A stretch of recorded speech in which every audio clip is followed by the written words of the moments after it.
Matapos ang mahabang panahon ng pananahimik at pag-iwas sa mga kontrobersiyang matagal nang iniugnay sa kanyang pangalan, muling naging sentro ng matinding usapan online si Catherine Luna matapos umano niyang magbahagi ng emosyonal na saloobin na may kaugnayan kina Coco Martin at Julia Montes. Sa loob lamang ng ilang oras, matapos kumalat ang ilang payag at reaksyon online, agad na sumabog ang social media sa samot-saring mga emosyon, mga kaka at interpretasyon mula sa mga netizens na matagal lang curious sa totoong kwento sa likod ng matagal lang usaping ito. Marami ang nagsabing hindi nila inasahan na muling mabubuhay ang naturang isyo matapos ang mahabang panahon ng katahimikan. Ngunit dahil sa bigat at emosyon ng mga salitang iniugnay kay Catherine Luna, mabilis na naging emosyonal ang reaksyon ng publiko.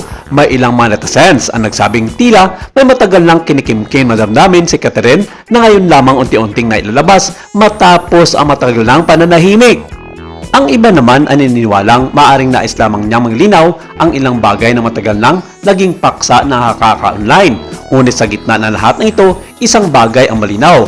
Muling nabuhay ang curiosity ng publiko tungkol sa relasyon, mga connection at mga lumang usaping minsan naging sentro ng entertainment headlines noon.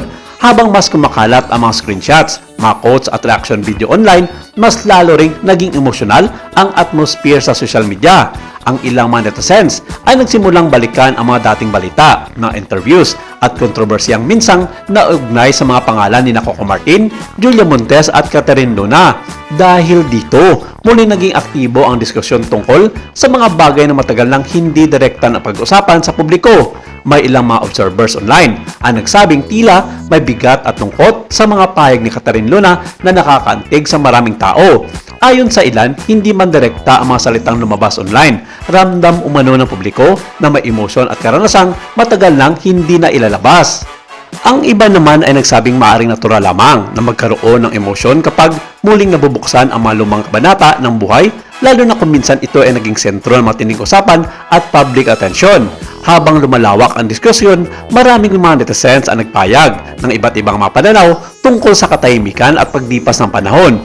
May ilan ang nagsabing minsan ay pinipili ng isang tao na manahimik hindi dahil wala siyang sasabihin kundi dahil nais niyang magprotektahan ang kanyang sarili, mga pamilya o emosyon mula sa mga malalaking gulo. Ngunit ayon sa iba, darating din umano ang punto kung saan nagiging mabigat na ang pananahimik at kailangan ng ilabas ang tunay na nararamdaman. Dahil dito, lalo naging invested ang publiko sa mga emosyonal na payag na iugnay kay Catherine Luna. Samantala, maraming mga fans sina Coco Martin at Julia Montes ang agad nagpayag ng suporta sa dalawa at nananawagan ng respeto sa lahat ng panig.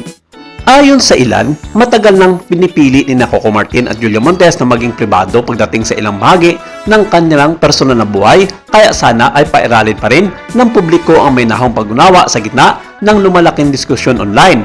Mailang ding mga netizens ang nagsabing hindi makatarungang agad bumuo na matinding mga konklusyon base lamang sa emosyonal na payag at hindi kumpirmadong impormasyon.